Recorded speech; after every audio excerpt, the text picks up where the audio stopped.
Hello guys, मैं आपका दोस्त और होस्ट मोहिब आपका अपने मोहिब यूट्यूब चैनल पर स्वागत करता हूँ। ये स्क्विड गेम का दूसरा एपिसोड है जिसका नाम हेल है। फर्स्ट एपिसोड को मैंने एक्सप्लेन किया है, इसकी लिंक डिस्क्रिप्शन बॉक्स में मिल जाएगी या फिर आपको इस एपिसोड के एंडिंग में फर्स्ट एपिसोड देखने को मिल जाएगा। जहाँ से अच्छा लगे वहाँ से देखो, पर देखना जरूर। ये पूरी वेब सीरीज आपको नेटफ्लिक्स पर मिल जाएगी, पर आपको पैसे देने होंगे, पर यहाँ नहीं। और दूसरी बात की एपिसोड काफी इमोशनल होने वाला है, तो अपने आंसू बचा के रखना। खैर, इस पैसों से भरे कांच के गोले को अगरबत्ती लगाते हुए सेकेंड एपिसोड शुरू करते हैं।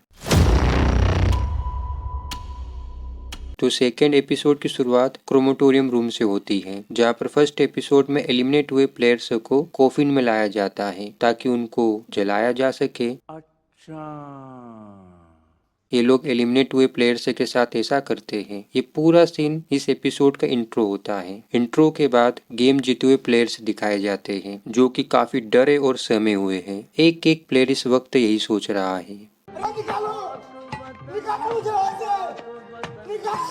सियोंग उसकी जान बचाने के लिए जुओंग और प्लेयर 199 को शुक्रिया बोलता है कि तभी वहाँ पर लाल काली दुकान आती है। इस बार उनके हाथों में हथियार है। हेड उन्हें जीत के लिए हार्दिक शुभकामनाएं देने लगता है कि तभी कुछ प्लेयर्स गेम खेलने के लिए मना कर देते हैं। वो अपने घर जाने की इच्छा जाहिर करते कुछ इस तरह से, मुझे मुझे जाने दो, मेरी माँ मेरा इंतजार कर रही है, मुझे अपने घर जाना है।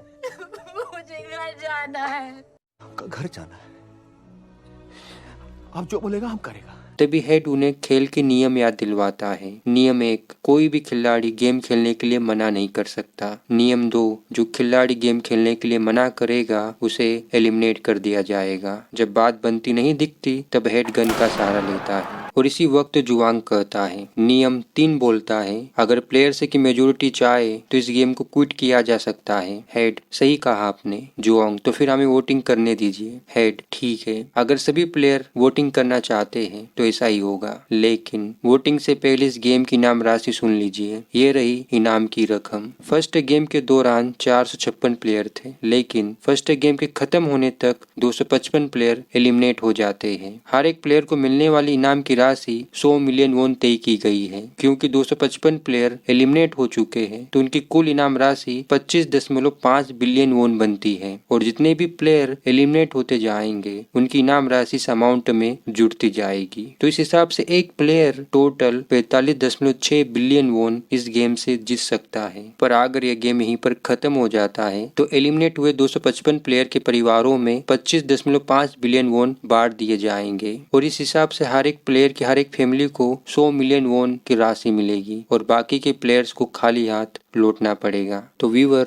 एक सवाल है, अगर ये गेम यहीं पर खत्म हो जाता है तो कौन से प्लेयर फायदे में होंगे, मरे हुए 255 प्लेयर या जिंदा 256 प्लेयर? सवाल टफ है। मुझे पर्सनली ऐसा लगता है मरे हुए 255 प्लेयर फायदे में होंगे। आप कहोगे मोए, पैसों से मरे हुए लोग जिंदा नहीं हो सकते। हाँ, बिल्कुल सही है, लेकिन जब जिंदगी को गरीबी नाम की मौत जकड़ लेती है तब उसका दर्द वास्तविक मौत से भी कहीं ज्यादा होता है। वो 255 प्लेयर जिंदा तो नहीं हो सकते, पर उनकी फैमिली को मिलने वाले 100 मिलियन वोन उन्हें उस गरीबी नाम की मौत से छुटकारा जरूर दिलवा देंगे। अगर ये गेम यहीं पर खत्म हो जाता है तो हेड वोटिंग प्रक्रिया शुरू की जाती है। जिस भी प्लेयर को गेम नहीं खेलना है वो रेड बटन दबाए और जिस प्लेयर को गेम खेलना है वो ग्रीन बटन दबाए। वोटिंग आप सभी को दिए गए नंबर के उल्टे क्रम से चालू होगी। तो इस हिसाब से सबसे पहले वोटिंग प्लेयर 456 से करेगा, यानी कि सियोंग। सियोंग रेड बटन दबाता है और इसी तरह बाकी की प्लेयर भी वोट देने लगते हैं। एक बात ध्यान रखनी है कि आप सभी प्लेयर गेम छोड़ना नहीं चाहते, इसलिए वोटिंग बराबरी की हो रही है। पर एक समय ऐसा आता है जहां रेड बटन और ग्रीन बटन दोनों बराबर वोट पाते हैं। अब सब कुछ ओल्ड मैन यानी कि 001 प्लेयर पर टिका है। उसका एक वोट 200 लोगों की लाइफ डिसाइड करेगा। व्यूअर, अगर आप ऐसी स्थिति में होते तो आप क्या करते? एक तरफ 200 लोगों की जान दांव पर लगी है और दूसरी तरफ 45.6 बिलियन वोन है। आप किसे चुनते? सोच कर कमेंट करना, क्योंकि ओल्ड मैन को ब्रेन ट्यूमर है, वो कभी भी मर सकता है। वो आप क्या चुनेगा, मौत या जिंदगी? वो रेड बटन चुनता है। शायद वो 200 लोगों की जान का ब्लेम खुद पर नहीं लेना चाहता। हेड। ये गेम यहीं पर खत्म होता है और सभी प्लेयर्स अपने घर जा सकते हैं। लेकिन अगर प्लेयर्स की मेजोरिटी चाहे तो गेम फिर से चालू हो सकता है। खैर प्लेयर्सों को छोड़ दिया जाता है। सियोंग को चोरनी के साथ छोड़ा जाता है। वैसे चोरनी काफी हॉट है, मैंने इसकी तारीफ क्यों नहीं की, वो काफी अच्छी दिखती है यार। तुम्हें देखे मेरी आँखें, इसमें क्या मेरी खता है। इधर जुआंग प्लेयर 199 के साथ छोड़ा गया। यदि हम जुआंग की बात करें तो जुआंग भी दिल का साफ बंदा है। जब प्लेयर 199 के पास किराया नहीं होता तब जुआंग उसे बिना मांगे किराए के पैसे देता है। बिना मांगे तो माँ रोटी नहीं देती, इसने तो पैसे दे दिए। और प्लेयर 199 भी दिल का साफ बंदा है, बस वो हालात का मारा व्यक्ति है। जब वो अपने काम के पैसे लेने बॉस के पास आता है तो बॉस उसे पैसे देने से मना कर देता है, जबकि उसके पास पैसे होते हैं। आली को पैसों की सख्त जरूरत होती है पर उसका बॉस पैसे देने में आनाकानी करने लगता है तो आली उससे पैसे छीनने लगता है और इसी चक्कर में बॉस का हाथ मशीन में आ जाता है और आली पैसे लेकर भाग जाता है। क्या आली ने सही किया? सियोंग पुलिस स्टेशन में दिखाया जाता है। वो पुलिस ऑफिसर को सब कुछ बता देता है कि उसके साथ क्या हुआ, पर जैसे कि हमेशा मूवीज और सीरीज में होता है पुलिस सियोंग की बातों पर विश्वास नहीं करती। तभी वहाँ पर एक यंग पुलिस ऑफिसर आता है पर वो भी सियोंग की बातों पर ध्यान नहीं देता तो सियोंग वो कार्ड पुलिस ऑफिसर को दिखाता है। पुलिस ऑफिसर उसकी बातों से परेशान होकर उसे पुलिस स्टेशन से बाहर निकाल देते हैं। सियोंग ने एक अच्छे नागरिक होने के नाते अपनी जिम्मेदारी तो निभाई। जब यंग पुलिस ऑफिसर दूसरे पुलिस ऑफिसर से सियोंग के बारे में पूछता है तो इसी दौरान उसकी नजर उस कार्ड पर पड़ जाती है। खैर सियोंग घर में आकर अम्मा को ढूंढने लगता है पर अम्मा घर में नहीं होती। तभी उसे फोन आता है, वो फोन अटेंड करता है। फोन हॉस्पिटल से था। इधर जुआंग अपनी मोम को छिप कर देख रहा है। जुआंग पर 600 मिलियन वोन का कर्ज है, यानी कि सियोंग से लगभग डबल। जुआंग ने अपनी और अपनी मोम की जायदाद, घर, यहाँ तक कि अपनी मोम की दुकान भी गिरवी रख दी है और उसकी मोम को ऐसा लगता है कि उसका बेटा अमेरिका में काम करता है। वो अपने बेटे पर प्राउड फील करती है, ऐसा वो एक अपने कस्टमर को बता रही है कि तभी वहाँ पर 2 पुलिस ऑफिसर जुआंग की पूछताछ करते हुए आते हैं। वो मोम को बताते हैं आपके बेटे ने फ्रॉड किया है, उसने बहुत सारे लोगों को ठगा है, वो एक धोखेबाज इंसान है। बेचारी मोम ये सुनकर काफी दुखी हो जाती है, मानो उसका प्राउड टूटकर चकनाचूर हो गया। सियोंग अपनी अम्मा के पास है। डॉक्टर उसे बताता है कि उनकी डायबिटीज काफी बढ़ चुकी है, हो सकता है उनका एक पैर काटना पड़े। अली अपनी वाइफ से तुम्हें पैसे लेकर वतन चले जाओ, मैं तुम्हें प्रॉमिस करता हूँ कि मैं जल्द ही तुम्हारे और अपने बच्चे के पास आऊंगा, मैं तुम दोनों से बहुत प्यार करता हूँ। यंग पुलिस ऑफिसर अपनी मोम से बात कर रहा है। उसका भाई एक हफ्ते से गायब है। वो अपनी मोम से कहता है आप चिंता मत कीजिए, मैं उसे ढूंढ लूंगा, आफ्टर ऑल मैं एक पुलिस ऑफिसर हूँ। जुआंग निराशा के साथ बाथटब में सोया है। उसे इस बात की चिंता नहीं है कि वो किस तरह से 600 मिलियन वोन कर्ज चुकाएगा। उसे इस बात की चिंता है कि वो अपनी मोम से आंखें कैसे मिलाए, जिन आंखों में उसके लिए गर्व होता है। वो आंखें उसके कारण शर्म से झुकने वाली है या झुक गई है, बस वो यही बात सोच रहा है कि तभी डोर रिंग करता है। जुआंग डोर के पास आता है। उसे डोर के नीचे एक नया कार्ड मिलता है। ये कार्ड नहीं है, ये जुआंग की आखिरी उम्मीद है सब कुछ ठीक करने की। अंधकार में सोए एक इंसान को रोशनी की एक बूंद सहारा देने के लिए काफी है।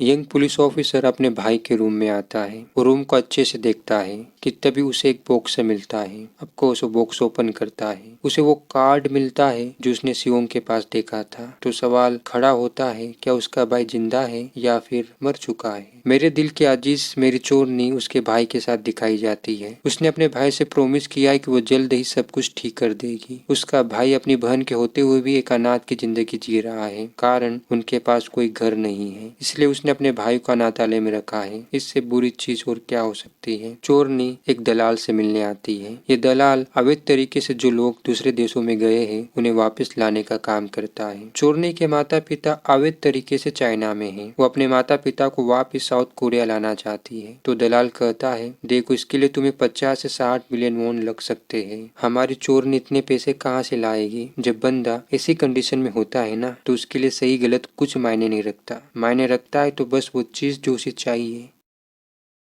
सियोंग अपनी एक्स वाइफ से पैसे लेने आया है। ये सियोंग के लिए कितनी शर्म की बात है ये आपको फर्स्ट एपिसोड में पता चलेगा, पर उसकी एक्स वाइफ उसे पैसे देने से इनकार कर देती है। तभी बच्चों के साथ उसका पति आता है। वांग अपने पिता को देखकर खुश हो जाती है। वांग, सियोंग और उसकी एक्स वाइफ इन दोनों की बेटी है। सियोंग वांग को बाय बोलकर वहां से चला जाता है। वो बाहर आता है, तभी उसके पास उसकी एक्स वाइफ का पति आता है और पैसे देकर कहता है अब वांग से कभी मिलने मत आना। ये सुनकर सियोंग उसे एक पंच मारता है। ओ, सियोंग को गुस्सा भी आता है। सियोंग हताश है, वो शराब पी रहा है। उसकी मोम और उसकी बेटी ये दोनों उसकी जिंदगी है, पर वो उनके लिए कुछ नहीं कर पा रहा। जब उम्मीद की आंखें आपकी तरफ आती है और तब उन आंखों को देखकर आप कुछ नहीं कर पाते तो समझ लो आपसे कमजोर इस दुनिया में कोई नहीं। और सियोंग इस वक्त यही फील कर रहा है। इत्तेफाकन यहीं पर सियोंग की मुलाकात ओल्ड मैन से होती है और ये दोनों बैठकर पीने और बातें करने लगते हैं। यहीं पर पता चलता है कि ओल्ड मैन को उसके बेटे और बहू ने घर से बाहर निकाल दिया है, क्योंकि उन दोनों के पास उनका इलाज कराने के पैसे नहीं थे। ना जाने कितने ऐसे ओल्ड मैन इस दुनिया में होंगे। अब ओल्ड मैन वापस से गेम खेलना चाहता है। उसे उम्मीद है वो जीत जाएगा। सियोंग उसे देखता ही रह जाता है। वो अपने घर आ रहा है, तभी रास्ते में उसे यंग पुलिस ऑफिसर मिलता है। वो अपना नाम हंटिंगबर्ग बताता है। वो उससे कार्ड के बारे में पूछने लगता है, पर इस बार सियोंग उसे कुछ नहीं बताता। वो अपने घर की ओर चला जाता है। उसे घर के डोर पर एक नया कार्ड मिलता है, यानी कि उम्मीद। एक उम्मीद जिसके लिए आप सब कुछ करना चाहोगे। और एक लास्ट स्टोरी हमारे गुंडे भाई की। वो एक कैसीनो में अपने बॉस के सारे पैसे हार चुका है, तो उसका बॉस उसे ढूंढ रहा है। उसका एक साथी जो कभी उसका अच्छा दोस्त था वो उसे धोखा दे देता है और वो गुंडे भाई को कैच कराने की कोशिश करता है, पर गुंडा भाई अपने ही दोस्तों को मार कर वहाँ से भाग जाता है। खैर, इन सभी की मंजिल एक है और वो है गेम। ये सभी लोग गेम में जाने के लिए तैयार हैं। तभी उनके पास एक कार आती है। सियोंग कार में बैठ जाता है। तभी एक गैस रिलीज होती है और सभी लोग बेहोश हो जाते हैं। सियोंग जिस कार में है वो कार जाने लगती है, पर उस कार को कोई दूसरी कार फॉलो कर रही है और वो कार हंटिंगबर्ग की है, यानी कि इस गेम में अब पुलिस भी इन्वॉल्व हो चुकी है। सीन चोरनी पर आता है। वो अपने चेहरे से स्वेटर हटाती है और इसी के साथ ही सेकंड एपिसोड समाप्त हो जाता है। पैसे से खुशी नहीं आती, बट पैसे हर वो चीज में जरूरी है जिससे खुशी आती है। मेरे प्यारे दोस्तों, मौत से भी एक बड़ी चीज है और वो है बेबसी। जब आप किसी के लिए कुछ करना चाहो पर आपके हालात आपको रोक दे, आपको बांध दे और आपको केवल तमाशा देखने दे, और तब अगर आपको एक उम्मीद दिखती है तो आप उस उम्मीद को नहीं छोड़ोगे। और यही काम सियोंग, जुओंग, प्यारी चोरनी, आली, गुंडे भाई, ओल्ड मैन जैसे लोगों ने किया है जो इस गेम को वापिस से खेलने वाले हैं। तो मिलते हैं नेक्स्ट वीडियो में। अभी के लिए बाय बाय।